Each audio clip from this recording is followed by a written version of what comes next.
Welcome to Rates and Barrels. It's Thursday, August 1st. Nice, clean new month. Derek Van Riper, Trevor May, Eno Saris, all here with you. Special shout out to the Live Hive watching us on YouTube. On this episode, we are digging into the best pitching staffs in baseball. We've got an eye toward the postseason, trying to figure out which teams will be the most dangerous if their current groups of pitchers are healthy and if they are playing in October.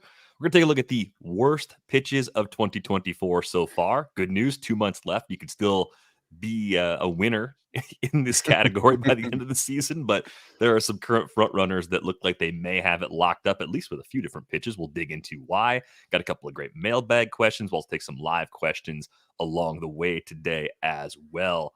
Trevor, how's it going for you coming out of this trade deadline? I just had a fried brain for an entire day yesterday. A little bit. I got to be honest. It was I did not know that it was going to be like this. But it's a lot of fun. I mean, it's just, man, there's a lot you can say about it. So, but overall, doing all right. I guess I'm just trying to wrap my head around the fact that you just said it's August. And my wife's baby's due next month, which is, I'm in that moment. You'll be doing more of the work on that day. Yeah. So, yeah, a lot going on, but I'm good. It's good. Everything's good. Life comes at you fast. You know how it is. It is weird as a member of the media, huh? Like, it's a big day. It's, you're on the radio. You got to do I'm sure you were on, a couple of different places, and you got to do stuff yourself. You got to tweet. You got to write. You just got to do a bunch of stuff. And yeah, at the end of it, I was just like, I need to just get a beer and sit down and watch a game. That's just get back into relax mode for a second. Yeah, our stream on Tuesday was riddled with some hiccups on the output, so that was extra stressful. That made the edit of the episode extra stressful. It felt like we had a week in the first 2 days of the week, so hopefully everything is rolling smoothly for us today. But we begin today's show ranking the best pitching staffs in baseball, at least making an attempt to. There's a lot of ways to go about this. You could take a look at a projected WAR leaderboard, or you could look at something like Stuff Plus, which we tend to do a lot on this show, because I think this opens up more dialogue. WAR has a lot of teams you'd expect to be there, right? If you look at that leaderboard, it's the Phillies, the Twins, the Dodgers, the Mariners, Braves, Orioles. They're all in there among the contending teams. We pulled out some of the teams that are below 10% for playoff odds for the purposes of this conversation, because they are very unlikely to rally back and make the postseason. If it happens, of course, we will talk about those rotations at the appropriate time. But, you put together a massive leaderboard here. I am stunned that the Red Sox are number one in Stuff Plus as a rotation. You could have given me 10 guesses as to what team was in that top spot, and I would not have used any of those 10 guesses on the Red Sox. Yeah, I snuck in your WAR projection with the depth chart rank, basically. That's what their overall rank is on Fangraphs. But this is the top 3 starting pitchers for each playoff contending team, and what their Stuff Plus is. The Red Sox are killing the fastball, and maybe rightfully so, because later in today's show, we're going to be talking about the worst pitches in baseball. There was one way in which I sorted the worst pitches in baseball, and it was all fastballs. And so the Red Sox have seen stuff like that, results on fastballs, results on consecutive fastballs, results on fastballs third time through the order, all sorts of different results on fastballs. And they have cut their fastball usage more than any other team in baseball down to depths we've never seen before. That also helps your Stuff Plus, because your slider has a better Stuff Plus than your fastball, most likely. And what we're seeing there is kind of modern pitching at its finest. The reason their ERA isn't projected so amazingly is that's a tough park. And you have that a little bit with the Yankees too. Those are two teams that I think if you just focus on projected ERA, you would miss the fact that they have really good starting pitchers. They have a really good playoff starting pitching situation. Just look at the Stuff Plus for the Giants and how that links up to such a different number when it comes to ERA. So, I think this passes the sniff test mostly. One of the big surprises for me is down at the bottom. The Twins have, by the depth chart, the second best rotation in baseball. by ERA, only an okay number. By Stuff Plus, a number that fits between the Cardinals and Mets and Royals. That's not, Cardinals, Mets, that's past the sniff test. The Twins get there on location. They have the best command among all of the different rotations. But if you think about all of their top three guys, they have home run issues. Maybe not Pablo Lopez so much, but you're talking about Ober and Ryan. They've had home run issues. So I think that's just a really interesting result that you have the Twins near the bottom, despite, I don't think, if you were doing just sort of a blink assessment, if I just asked you off the top of your head, would you put the Twins in the bottom of the sort of playoff eligible teams? I'm sort of a question for you guys, but Trevor, you're kind of a Twins homer. Yeah, I mean, you could say that. Being towards the bottom's a little bit interesting. I would have, if you would have been like guess, I would have said probably middle of the road. But it doesn't surprise me that the Stuff Plus isn't crazy high for those top three guys. Even Pablo Lopez, who is the ace, is at times kind of, a couple of his pitches are kind of just average. Like hit forcing fastball, for example, is just kind of an average fastball. It's more in the dead zone than not. And he has to use the other stuff off of it. And then Joe Ryan and Bailey Ober have ride, but they don't throw overly hard, and they don't have like high swing and miss on that four seam either. So like having to depend solely on other pitches, we know we just talked about the Red Sox, but like that makes the command so important, and that's why they focus so heavily on it. So it's like an example of like they know they don't have that power arm at the front of the rotation, and they use their stuff. They're just really efficient and really optimized, and that's why they keep getting guys coming up that are super optimized. So it's not super surprising for me, but that's an issue when you get to the playoffs, because some of that stuff goes out of the window. Your sample sizes are just smaller by their nature, and so we see this happening constantly, where you have three solid pitchers going out there, and then two of them have slightly worse days than they've had all year, or worse than average, and then you lose the series and it's over.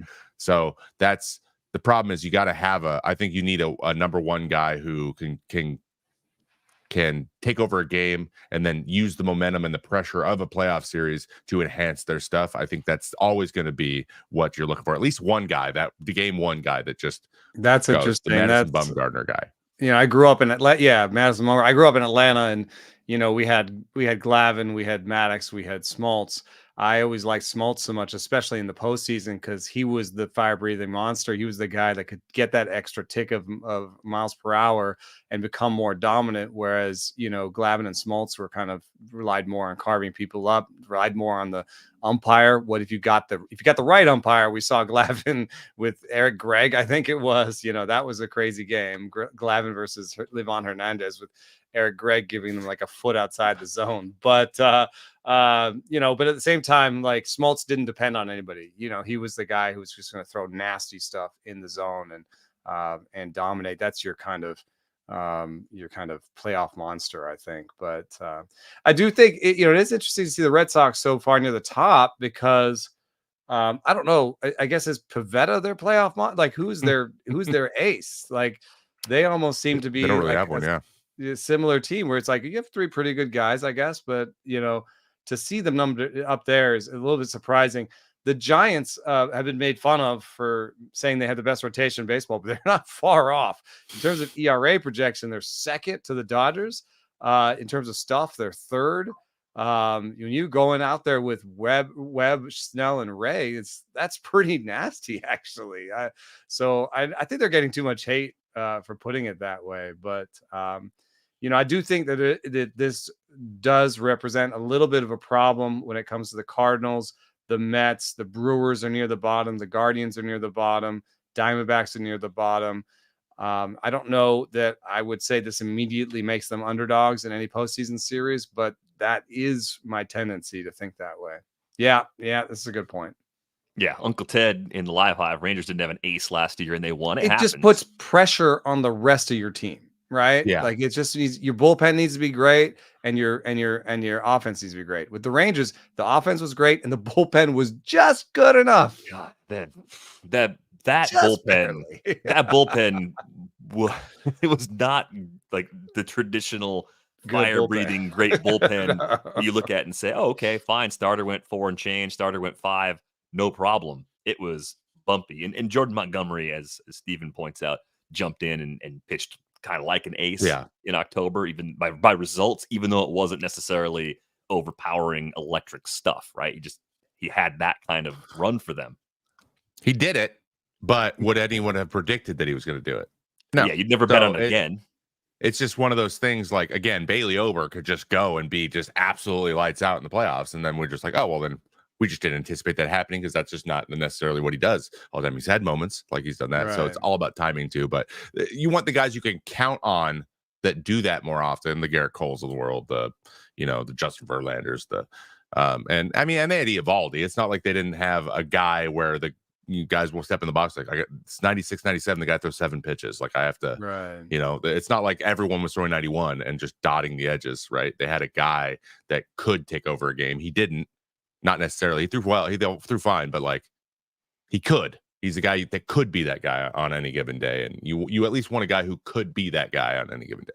Yeah, I know a lot of people have been disappointed by what Pablo Lopez did for most of the first half of this season relative to what it took to get him back during draft season. There's a question here from Steven. Ober, Ryan, Pablo Lopez all have good changeups and splitters, which could maybe hurt that stuff grade a little bit, because it's interesting if you compare that stuff number to something like the K- BB percentage of the starters so far. The Twins lead the league in that again. I think they either led it last year or they were right there near the top of that leaderboard. So there is something in how stuff is spitting out a number that is a little bit misaligned with what the Twins are doing. Yeah, at the same time, as they are great in K- BB, they are also great in home run rate. Nope, they're not. They're pretty bad. sixth. They're sixth worst. Yeah, that's their flaw. I think that they kind of fill up the zone and have good command, So and the some of the stuff that comes up with changeups and splitters is that like a guy comes up and he pitches 2 games and then everyone says, why is a splitter grade bad? He looks good. And I have to tell people it takes longer. But once you have as much sample as you do with these guys, changeup grades is, here's another way of saying it. We're doing bad pitches later. And, one of the things I was looking at was who throws a bad pitch a lot by Stuff Plus. And I didn't find a single splitter that someone threw 15% of the time that had worse than an 80 Stuff Plus. There are other pitches. We'll get to them. So, I think it is good to have, if you trust the splitter and you throw it 15% of the time, it's probably going to be pretty good. The question is it going to really line up with the results, or, I don't know. It's possible they're being underrated. It is totally possible. It is also possible that they understand something about command that is hard. I think that command is one of the hardest things to really nail in metrics, and I bet you that teams have some better numbers behind the sauce. I've got a question for you both about the Orioles. We talked about them a bit on the stream on Tuesday. They added Trevor Rogers as the second rotation addition. Of course, Zack Eflin is a guy they previously traded for from the Rays. So it's a good deadline when you add 2 guys that are in your rotation. And one of those guys, Eflin, should be a playoff starter. He should be their game 3 starter behind Burns and Grayson Rodriguez. So as a trio, Burns, Grayson Rodriguez, Zack Eflin, for the purposes of this exercise, where do you think they belong in terms of quality? Are they top end among playoff teams? Are they kind of middle to pack among playoff teams? Are they kind of bottom third among playoff teams for you guys, just based on what you've seen from them over the course of this season? And maybe even going back to last year a little bit too, because Zack Eflin's performance going back to last year is a little bit uneven. So we don't really know which Zack Eflin we're going to get down the stretch and in October. I mean, for me, they're top 4 or 5 among the playoff contenders. I've got them 6 by Stuff Plus. They are third by ERA projection.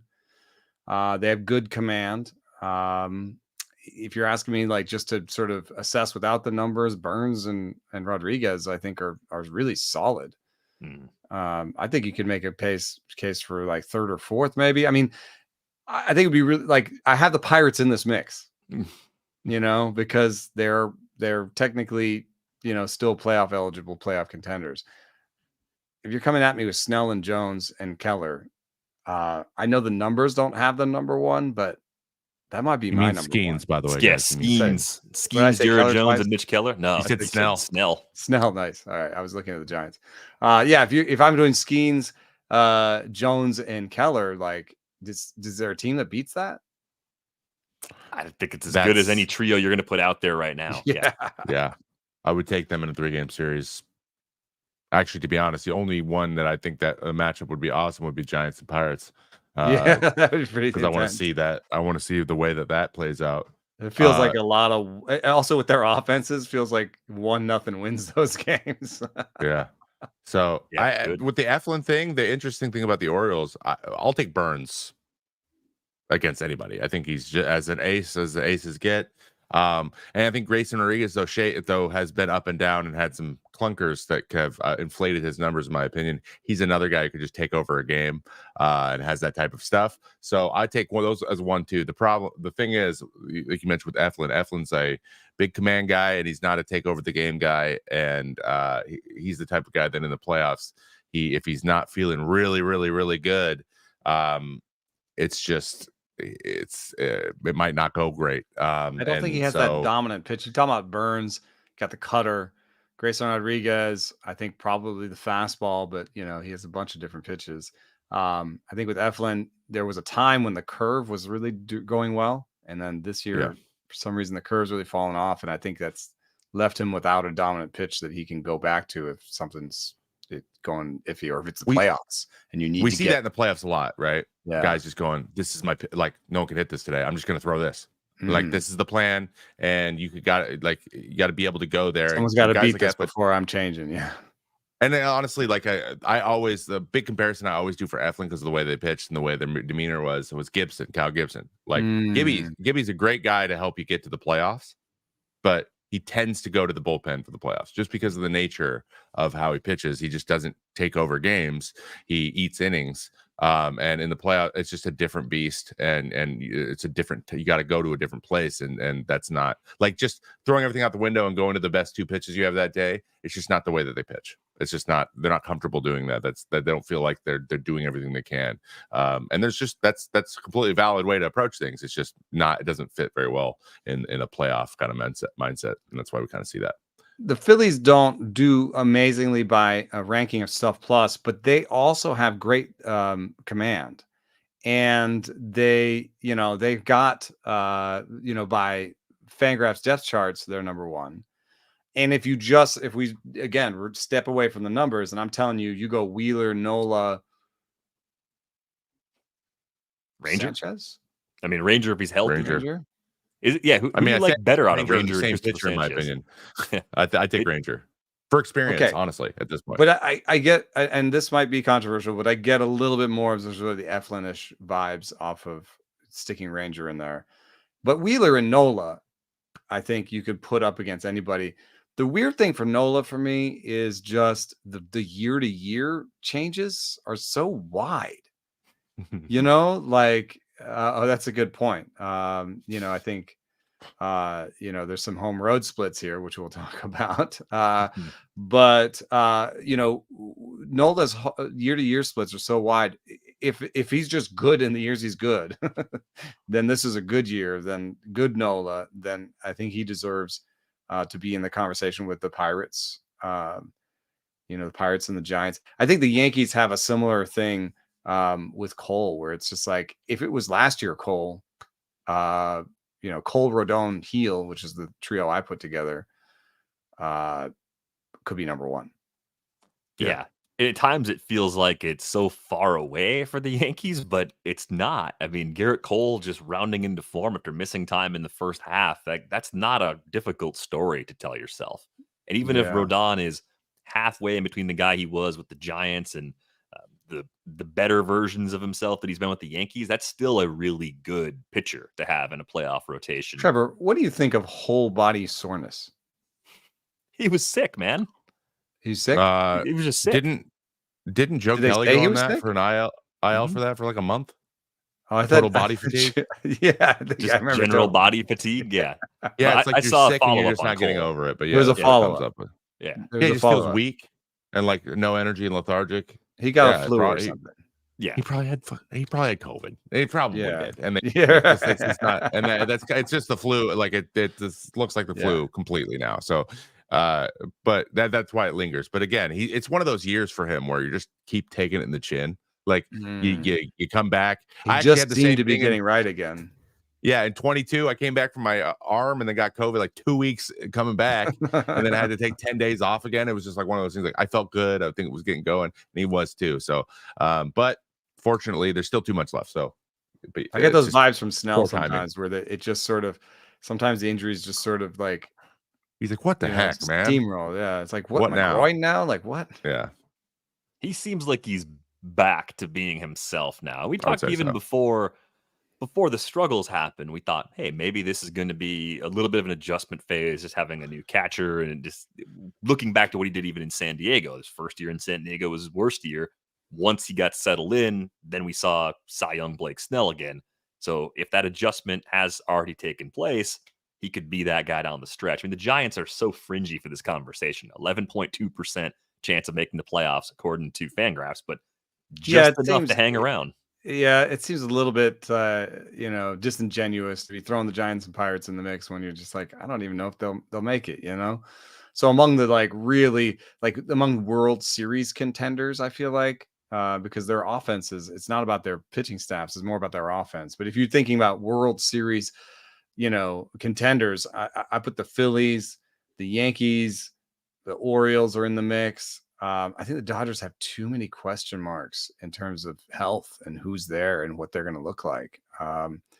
But the only one that we haven't mentioned yet is the Mariners, who I think, it's a collection of guys where you're not sure. I don't actually, no, screw it. Kirby's an ace. It's not necessarily stuff forward. It's more like command forward, but I think Kirby's an ace. Logan Gilbert's pitching like an ace. And whoever you put in the third spot is going to be better than most people's third. Yep. If you're putting Miller in there or you're putting Wu in there, like they're going to be better than people's third. Castillo. Yeah. Oh, sorry, Castillo. I didn't even mention him. So their fourth is going to be better than anybody's fourth. That means that if you take Castillo out in the third because he just doesn't have it, you might stay in the game because it's Bryce Miller coming in. Right. And the other part of this equation is you kind of look at the quality of every team's best three or best four. If they have a fourth they want to throw in a longer playoff series, is how good is that bullpen? How many relievers can you rely on? A team like the Pirates, I feel like their A bullpen would be okay. And they may only need to use their A bullpen if they were to get in and their starters pitched really well. Take the Rangers path to success, then three guys is good enough. Nationals did that one year. Yeah, there's a handful of teams that have had success that way. But then for teams that have more questions in the 3 and 4 spot, do you trust your fourth, fifth, your sixth reliever to come in and keep games close and pitch well? And that's where I think the Dodgers and Padres, if you think of a whole staff, which honestly every game in the playoffs is whole staff. You know what I mean? Like you can take a guy out in the fourth. It doesn't matter what his name is. You can take Garrett Cole out in the fourth. You know what I mean? If it's a big part of the moment, a game, and you're not sure. So the Padres bullpen now goes 6 deep with quality pitchers. And I think the Dodgers, if they move River Ryan to the bullpen, and if they move some of these guys that won't make their starting rotation to the bullpen, that bullpen gets a lot better. And I just think that sometimes that doesn't go as well as people want. Go move into the bullpen in the playoffs. I'd love to hear Trevor's idea on this. Like if you've moved from starting to the bullpen, what if you had to do that for the first time in the playoffs? I prefer. It was easier for me than most people, and I would have preferred to do it in the regular season first, right? Or spring, or in the offseason, yeah, right? or at any time other than not then. The playoffs. Yeah. There's a nerve thing. There's a turning it on kind of thing you have to experience because starting is just such a slow ramp up burn. Like exactly when you're going to be in, not knowing, managing that nerves is a skill that some guys struggle with a lot, or they don't really like it. And that's just random. Like I can't tell what type of guy it is until he does it. I thought Tyler McGill was going to pick up relieving immediately, and he just didn't. Like, it's just not the way he functioned. And so it's not as easy to just throw him out there. There's certain guys with different temperaments, but especially in River Ryan's case, they'll probably have an opportunity, at least for the last couple of weeks, to give him some opportunities out there, just because. Yeah.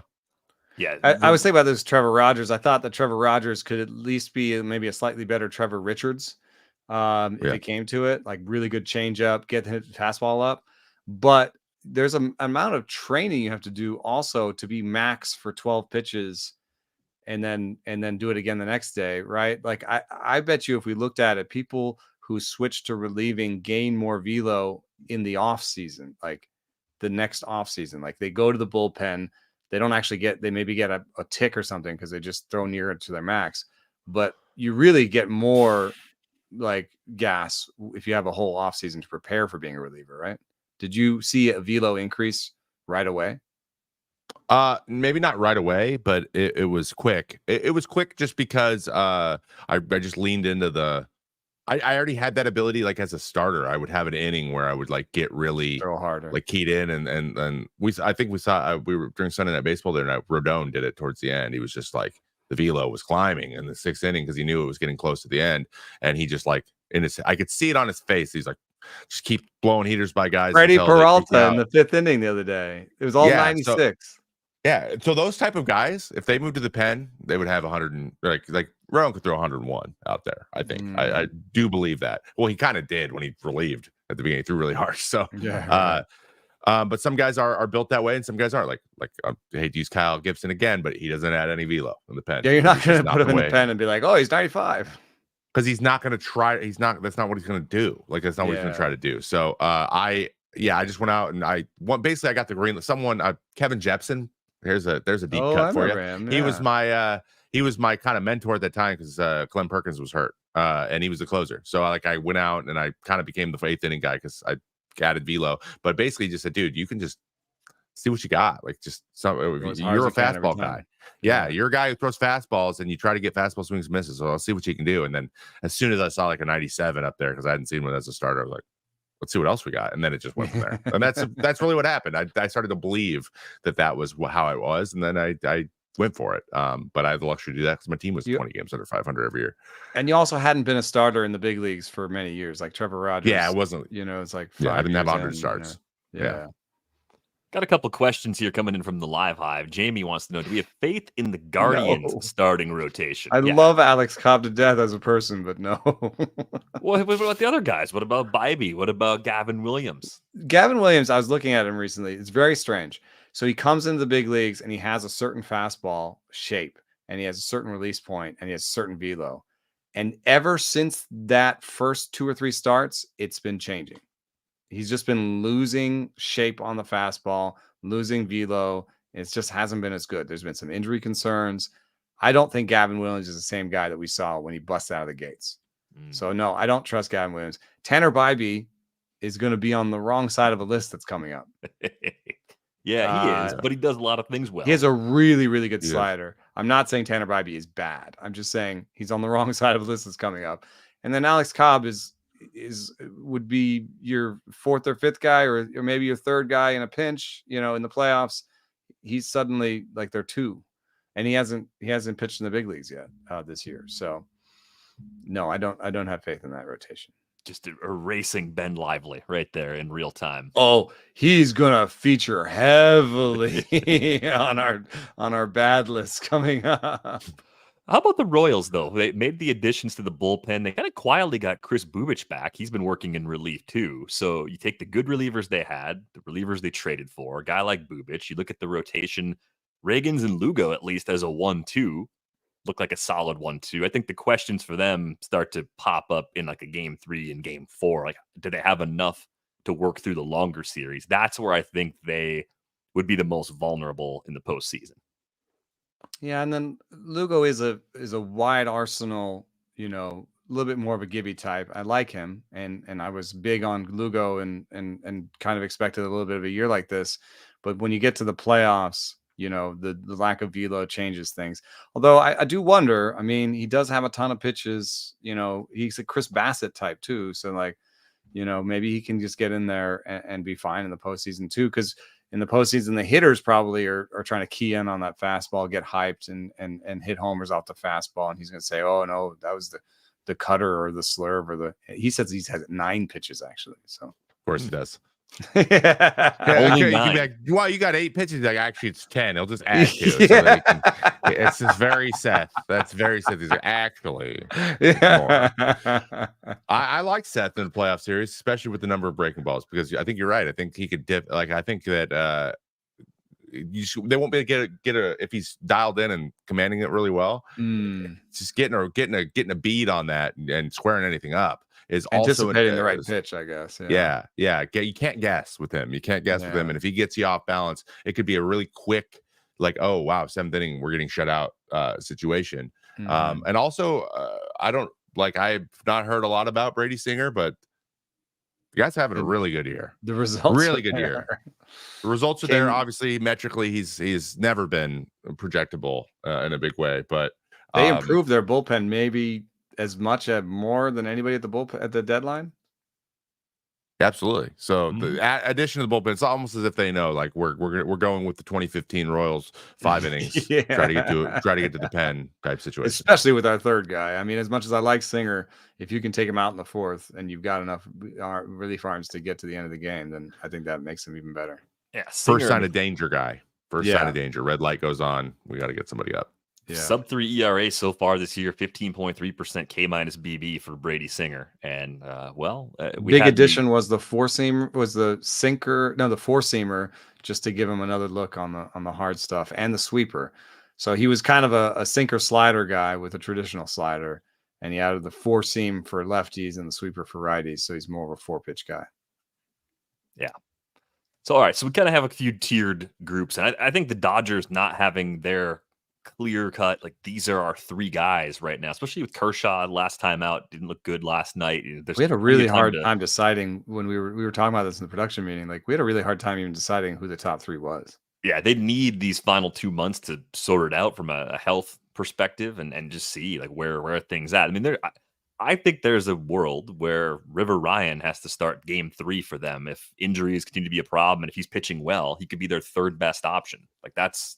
We had that sort of Bobby Miller moment last year. This year, I picked Flaherty, Glasnow, and Kershaw as the top 3. But if you're kind of hoping Yamamoto comes back, and I think maybe you could make Kershaw into a bit of a floating guy. I don't know. Would Kershaw be cool with that? Like, it's so weird. I don't know. And he's very competitive, and he wants the team to win. I get a real good teammate sense from him, but also, a little bit of Max Scherzer competitive fire where he might be annoyed that you didn't start him. Maybe you start him on the. Yeah, I say you start him. If you're going to piggyback someone with him as opposed to the other way. I think that you're just better off that. Even if you think he's only going to give you 3 innings, still start him because I think that's just because you're building Yamamoto back. So you're like, Yamamoto, we believe we need you. It's you and him. It's just we're going to let him start for 2 innings and then you go. Yeah. I think regardless of the number of questions about health and role, the amount of talent the Dodgers have stockpiled give you enough where you can kind of comfortably say, we'll figure it out later. Good. Yeah. There's some teams you can't say that about. Like maybe the Guardians are in that bucket. If Stone starts a playoff game, wouldn't it be better than anybody but Tanner Bybee on the Guardians? And I didn't have him in their playoff rotation. Yeah. Yeah. We haven't talked about the Astros at all as part of this conversation. Like, Verlander still down with an injury, but Framber Valdez, Ronel Blanco, Hunter Brown, they added Kikuchi at the deadline. We know we'd like at least 4, maybe 5 relievers in that pen. They've got a lot of experience in that group. Overall, a little more experience in the bullpen than the rotation right now as far as playoff experience goes. But this is a pretty nice collection of talent as well. So where do you see the Astros right now? Are they mid-pack among these teams or actually a little bit better? Are they perhaps even a little underrated right now? I mean, I have them 7th by Stuff Plus, but behind, guys like the Giants and Pirates. So if you take them out, top 5 among playoff rotations, that feels right. I don't know that I'd make them number 1. I didn't have Verlander in the top 3. I didn't have Verlander in the top 3. I did. I also don't. Kikuchi Brown. I mean, it's just questions. It's supposedly just a neck thing, and when he went on the IL, it was like, oh yeah, he'll miss a turn and he'll be back, and it's just like, oh, he's old now. And I it's mean, not only baseball old. He's getting close to my age. He's old now. Just a neck thing when you're our age is not usually just a little thing. Necks and backs, guys. Take that God. seriously, especially when people get older. Yeah.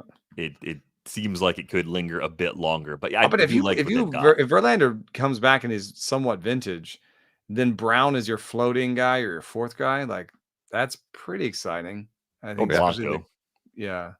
Could float Blanco around too.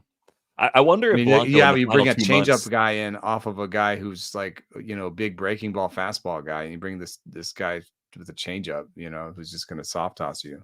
I just think with Blanco, I look at the workload and I wonder how effective is he going to be, not only in the postseason if they get there, but just these final 2 months. Are we going to see him hit a wall? He's been great for them. Sub-3 ERA, even 1 whip, almost a strikeout per inning. This is for a guy who supposedly has 45 command. Yeah, it's incredible. And he's basically got the lowest walk rate we've seen from him at any point as a starter over a full season before. Yeah, I think I would call them underrated. Yeah. Okay. Dangerous team to underrate in October. Red Sox, Astros underrated in the top 5. If we're taking the Giants and Pirates out of this, it's like the top 3 are Phillies, Mariners, and Orioles, I think. All right. But the Yankees are right there. So it's that 6 is really hard to kind of sort through. Let's get to the bad place. Let's get to some bad pitches, the worst pitches of 2024 so far. A lot of ways to do this. We were looking at run value. So looking for the most extreme negative run value. The worst 4-seamer in baseball, we learned for this season, belongs to Tristan McKenzie, who has spent some time at AAA. So if he had been up in the big leagues all year, that number could be worse. He's allowed 16 homers on his 4-seamer this year. But we're not going to watch video of Tristan McKenzie because his teammate, Tanner Bybee, is the most surprising pitcher of all on the leaderboard of pitchers with pitches that have a negative run value. He throws his 4-seamer a lot, and it does not get good results. So we are going to watch a Tanner Bybee 4-seamer. This looks like a good pitch to me, you guys. Watch this one. This is going to be up top of the zone, not in real far. Jose Miranda takes it out, crushes it, 97 miles an hour. And that was a 1-2 count. I don't know why he was looking high fastball there, but it seemed like he was. Wait, did it play all the way? Yeah. Okay. Yeah. It was a home run. Yeah. What did you see? Did you see that it was like a cartoon on your side? After Tuesday, anything's possible. It's like a half flip. Oh, I thought maybe like Itchy and Scratchy or something. I mean, stuff says it's not a great pitch. What's but it doesn't say it's a terrible pitch. He's got a little dead zone fastball. Yeah, it's a little bit dead zone. It's he throws it as if it has ride and it doesn't, and that's it does. And he lives at the top of the zone. Doesn't.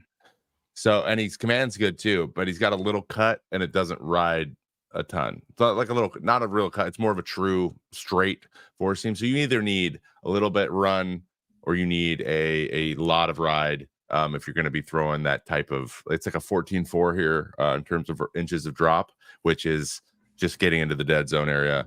And all of his breaking pitches have good horizontal movement, including a sinker. He's above average and horizontally, and he's trying to go vertically with one of his pitches, and that's the one that is maybe not it's performing as well too. Then right, if everything else is sideways, it's got some sideways stuff on it. It might look a lot different. Yeah, that's the one that's straight. So do you change eventually over time? I don't know if he's going to do this on the fly, but you got to go to a 2-seamer if you're Tanner Bybee? I think adding another fastball would be amazing for him. Lean into whatever works. Like if there's a cutter, then it's like something that looks like your fastball but has a little bit of sideways movement. I bet you could throw a pretty good cutter.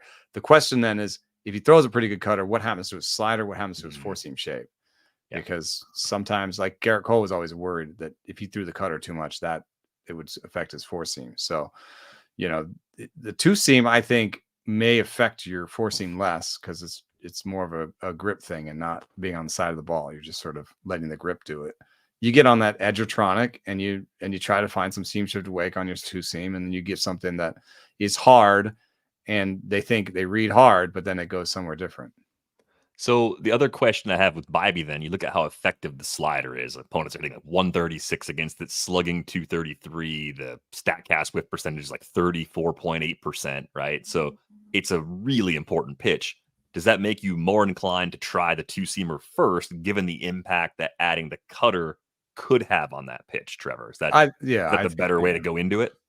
I would say that is a big factor, and also determining. I would look at splits and see if usually it's like lefties are either killing you or righties are killing you. Now, right? So then, if you add the sinker, like you just get another weapon against righties, and you're against righties. And if he's not having problem with righties, sinkers to lefties just don't, unless he's throwing it up, like front door up and in or whatever, and that's just not a place to stay. So cutter might be a better situation to get lefties off of your four seam. That might be the thing. 452 slugging against lefties, 311 slugging against righties. So yeah, so I would say cutter is a better option, and you try it. And a lot of times when guys have a really good feel for breaking balls, which he does, he's looks like, from watching him pitch too, he looks like he rolls out of bed and he just can flip stuff up there. Like it's just because he's a supinator too. He's already on the outside of the ball, so that kind of movement pattern is also kind of natural. That's probably where it starts to, you can't differentiate what you're feeling as well with the four seam and the cutter. That's what happens usually. So he is in danger of them melding together and him losing, like both pitches that are on either side of that movement profile, the four seam and the slider. But if you have the type of feel, maybe guys with that type of feel for breaking balls though tend to be able to do that more so than needing pitches to feel differently. So, but other than George Kirby, most of this is off-season stuff. I think it's not probably a good time to do it. I think what we'll see out of Tanner Bibee in the postseason is he jumps that slider percentage up to like 40%. I mean, you see that a lot in the postseason anyway, where I've seen hitters be like, I didn't see his fastball today. Yeah, Lance McCullers just literally just scrapped everything. Yeah, remember? Yeah. That was hilarious. It's entirely possible. Yeah, so we got a few other candidates here for worst pitches in baseball. I mean, some of these are not surprising. Patrick Corbin's sinker has a -14 run value. We don't need to watch a video of that. We've seen that pitch for a few years. It's not working for him anymore. But the surprising one that Eno mentioned earlier is Zach Eflin's curveball being down to a -9. That was a good pitch for him, and using it more is one of the things that the Rays had him change when he got to Tampa Bay. So this pitch was a +10 in run value just a year ago. It's a pretty massive swing to go from +10 to -9 with one of your offerings like that. I don't think you see a whole lot of that. And we do have a video of this one. He tries to throw one to Tyler O'Neill down and in. Tyler O'Neill just hammers it up to the top of the monster, over the monster. So what's changed for Eflin with the curveball this year? Is it a velo drop? Is it a movement profile thing? Are hitters looking for it more? It's just, how does it get so bad so quickly?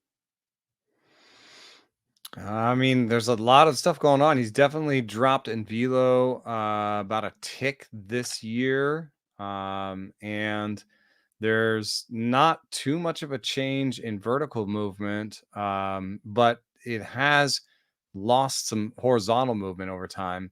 So I think part of it is some changes in movement, and part of it is, when he got to the Rays, the big change that they made with him was to feature the curveball more.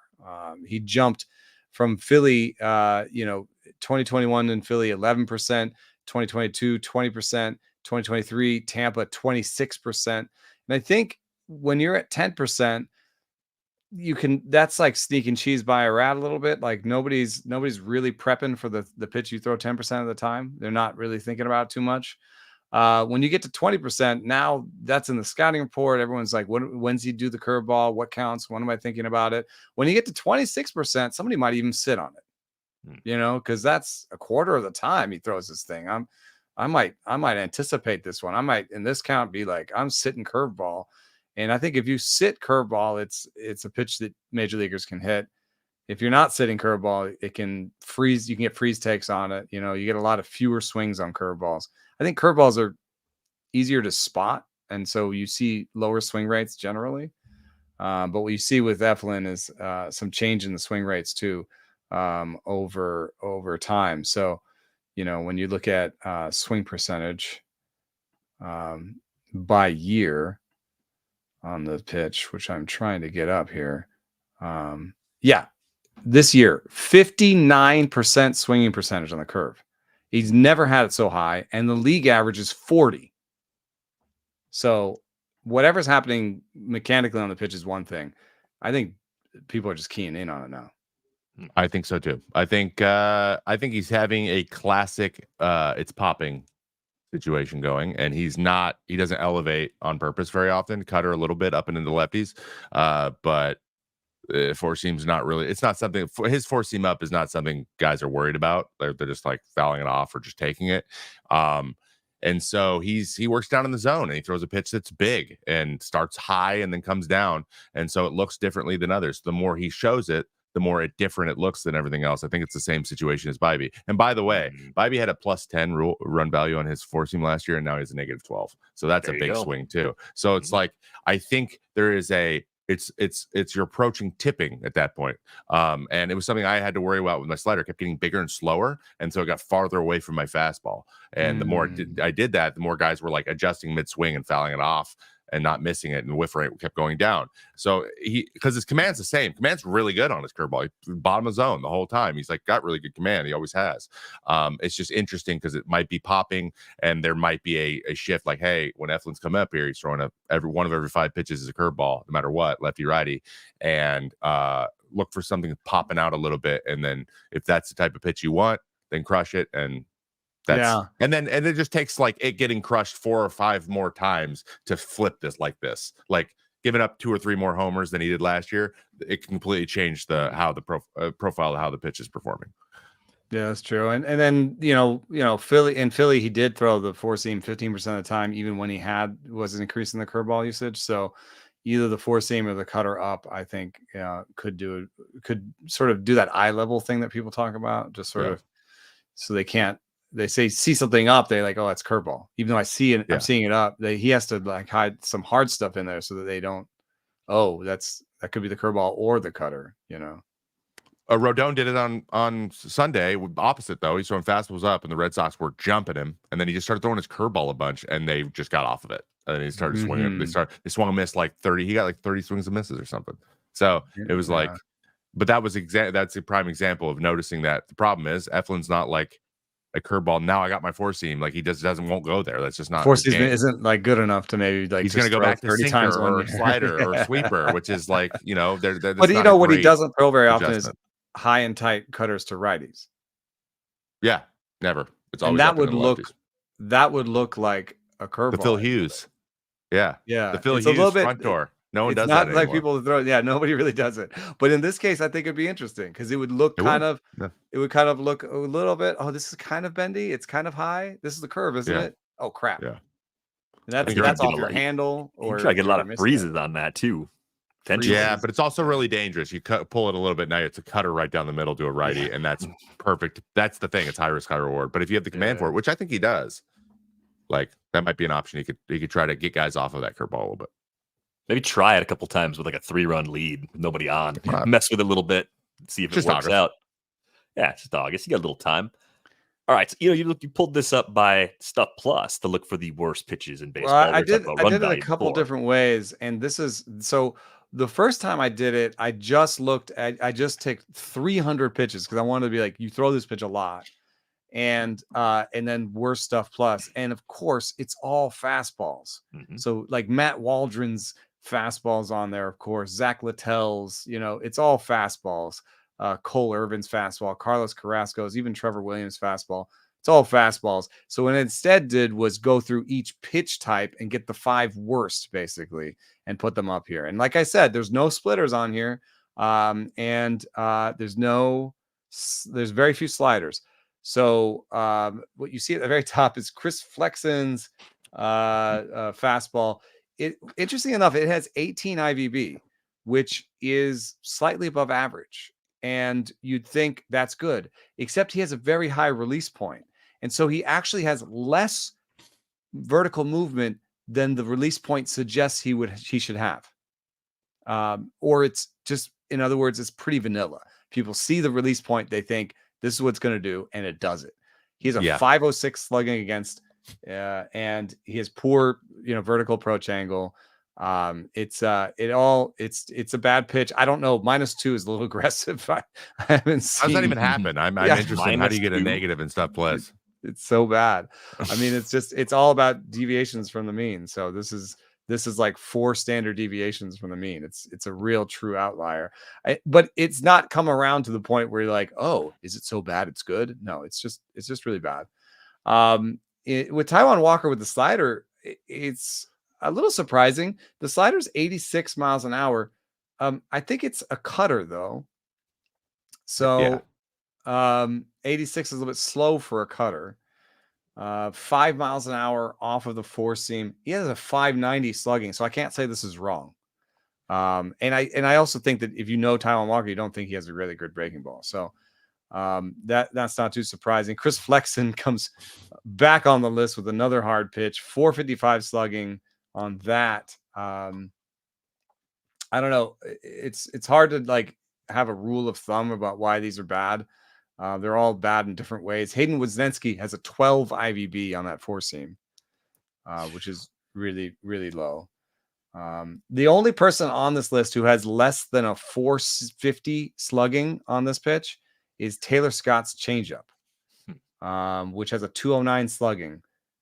Maybe that's just a miss by the model, but everything else, the Logan Allen four seam at the bottom, 617 slugging with a 15 IVB and very poor extension and 91 miles an hour.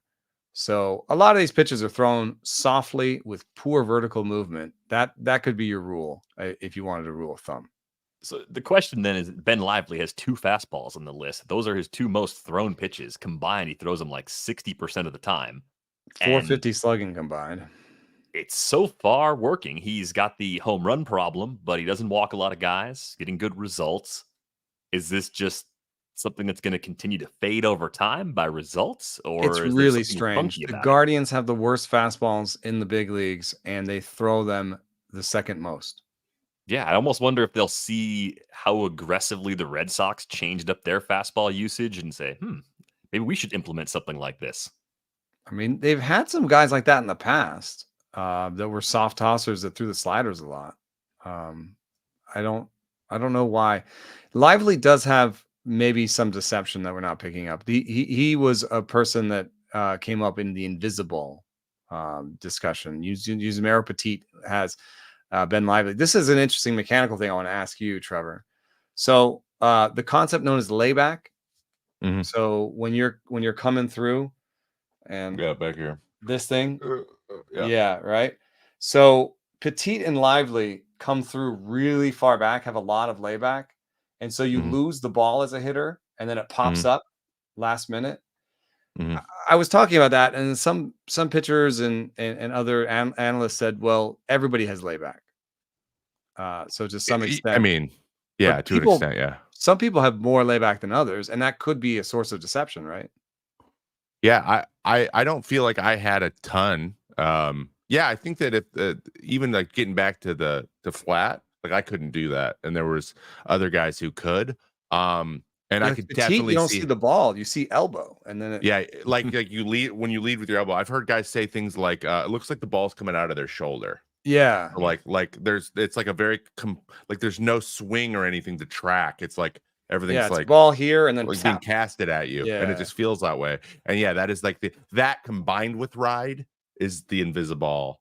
I think feeling it's like But 15 IVB from Lively, it's like it's yeah. not So really then ride. therefore then it's not really ride. So if he didn't have that deception, then it'd be even worse. Yeah. So maybe he's just getting enough deception to make it work, and there might be a chance that like a guy like Bybee doesn't have it at all, and that could also be.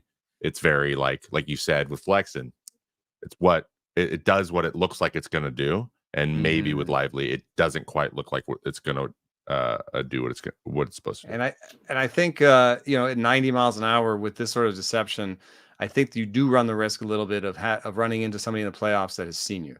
Mm-hmm. Yeah, Especially if they've seen you recently and they're just like, okay, I'm just going to stare at his elbow. I'm going to stare at his shoulder, and the ball's going to come out there eventually, and I'm not going to look in other places. Yeah. Yeah, it'd be interesting to see if the teams that have seen Lively a little bit more, if they start to hit him better over the course of the second half. We had a mailbag question that could relate to this, might not relate at all, but it was a question from Finstick in Discord wondering if a pitcher could play around with two different four-seamers, one with good IVB, one with bad IVB, and then just trying to manipulate that on a pitch-by-pitch basis by design, just to create that pitch. The hitter thinks it's going to do this, but it didn't do that because it was manipulated accordingly. Like that seems like a very fine adjustment that might be tough to do, but do you think that's something that some guys can actually do effectively, Trevor? Maybe not consciously. I don't know if the value of doing it, like purposefully throwing in, I think that, so if I'm understanding this right, starting from a high IVB person, a person like I think Seawald's given, which actually Seawald doesn't actually have that high of an IVB. He's funky. Just a weird release point. Yeah. His release point and then his approach angle is like kind of low. And well, let's say like Pavetta. Pavetta has a high release point, crazy high IVB. Release. What if he threw like a dead zone fastball on purpose? So that's the interesting thing. There are probably better options, like seam shifting wise, to get you could rely on movement more than you rely on deception. Or throw yeah, and I think that staying away from a bad bad IVB is, you want it to be a sinker. Like you want it to be really bad. Like you don't want to just be like in the dead zone. There's very little value out of throwing a dead zone fastball. But like a pitch that maybe spins similarly, maybe a cross between. I'm hearing that a little bit. Like I was messing around last year with like a 15-15 like fastball, seeing if I could get it. And I don't really. That's kind of more of the Sean Manaea before has said that he wanted to have his X matches Y. So maybe that would work. But again, that's pretty good horizontal at that point where it's a true like. It's more like a true two-seamer. It's like a reverse cutter, frankly, like a little bit. Yeah. So it moves like the opposite of like Kenley's cutter, which if you could pull that off, I would say do that. And I think guys are more likely to be able to do that, maintain their carry while adding horizontal. I think that maybe would work. And that might be something that we see, especially for guys who can't figure out how to throw a seam shifter or even a true sinker. But they want something to stay up. So maybe that, but I would say, I think not two four seams. No, I don't think so. It requires a little bit of level of savantism too, like just to be like, I'm gonna take 2 inches of IVB off this pitch. Like maybe Kirby could pull it off, but yeah, but I think it'd be Yu Darvish would try that, right? That's the Yu Darvish thing. I do have a piece on my cutting room floor about a pitcher who told me he did it on purpose. And I talked to the hitter that he did it to, and the hitter said, "Yeah, I noticed." So Alex Bregman was like, yeah, I was really pissed. I even have the video where it's Trevor Bauer. He throws a low IVB pitch to get a grounder from Bregman, because Bregman's really good at targeting the top half of the ball. If it's a high IVB you can't pitcher. go above Bregman's swing. You can't. It's really hard. I've tried it too. So he just throws like a dead zone-ish IVB fastball to him, and Bregman pounds it in the ground, and Bregman actually looks up at him on the way to what was that? He's running to first. Like, yeah, it has like a what was that? So I guess it's possible. And we do see it with like Justin Teal's slider, right? We do know that like people take breaking balls and be like, oh, I want to add 3 inches of horizontal. I want this to be more sideways. I want this to be more vertical. So I just think with fastballs are like, that's your bread and butter. That's your thing. If you're messing around with that too much, you start, like we were just talking about, the cutter, start getting side of the ball. I don't know. And velo's the thing anyways. It is when it comes to when you're throwing your fastball, you're trying to get the velo. That is what's causing you most of the value most times. Even if you don't throw really hard. 92 when you're throwing slider 92 plays, you want the 92. It's not the movement you're going. What's the average fastball on my list? What's the average velo on the fastballs on my list? 89. Yeah, it's gonna be terrible. Yeah. So why did people say, oh, you get 89 with location? Sorry, dude. Like those are the worst fastballs in the big league. And then Steven here has a great question. Does IVB drop as the season goes on, the weather gets warmer? I don't know if it's the weather that's getting warmer that does it, but yes, I found a little thing from Max Bay. If you want to look at it, he's choice_fielder on Twitter. He showed that IVB peaks early and then goes down, and it actually comes back up. So there's a weather component to that. I wonder if there's an injury component to that too. Fatigue too, probably in there a little bit. Fatigue. But I don't know why it comes back up again at the end. So that speaks to maybe weather being a factor. But the general course of IBB over the course of the season, he did it by like percent of fastballs with more than 20 inches of IBB, and it started high and like went down low and then went back up again. Interesting. It also has been changing over time, and there's actually a slightly lower percentage of 20 IVB fastballs over time, partially because of sticky stuff enforcement, and partially maybe because teams are now working at punching air over there. Yeah. No, I just did the dang it snap. But also because I think teams are now chasing different shapes. You're starting to see more seam shifted wake sinkers and cutters. And so that's the teams are trying to add those to the mix. And so if you if you have like a 16 IBB fastball, they're not saying we need to push this to 18 or 19 anymore. They're saying, hey, let's look at what kind of a sinker you can throw. All right. Got one more question here that we should get to. This is a question they wanted Trevor's take specifically on home road stats, but using Nick Pivetta as an example, his ERA and BABIP at home been higher every year since 2021, which makes sense in Boston, a park that Eno has mentioned as being notoriously painful for starter psyches, etc. The odd stat about Pivetta's splits is his home walk rate is almost double his road walk rate this season and last season, as if his plan is to walk more guys versus give up contact at home, which still seems to be hurting him. Conventional fantasy wisdom says to ignore pitchers' home road splits, but if an approach is different, or as a human being something is different, then shouldn't we pay more attention to it? Absolutely. It's more of I feel like that's just more of a 201 level of looking at it. And but yeah, there's a ton of stuff that goes into it. Like just like if you go look at the half, for example, go look at how a pitch is performing, even if it's performed well in the past. I did this with my curveball in 2019, and I'm like, this thing is just bad. It's just like not doing well. You're probably not going to throw it as much. I just scrapped it. I just stopped throwing it. The same thing is if he's getting crushed at home by the wall, probably mostly, he's like, I'm going to stop giving them opportunities to crush that wall. And that might lead to more pitches that are balls, or trying to get guys to chase a little more at home. And you're aware of it, and especially guys that are really in tune with what the things they're doing and what are making them successful or not. They make those decisions more often. So that is a big part of it. The park factors. There's a part of like some guys, the pressure is different from place to place in their division. And being on the road, they feel more comfortable being supported versus being cheered against. That's a thing. Obviously, some guys love that though. Like they're the opposite. Like they love throwing on the road. And there's a bunch of that little stuff. But in terms of decision making, and you can tell based on sequencing and the way that, like how misses are and like 3-2 counts or whatever, that he's very clearly would rather walk the guy than give up a double off the monster. That's 100% viable, and it's about survival and just winning the game. If you can avoid that, you're willing to take those chances.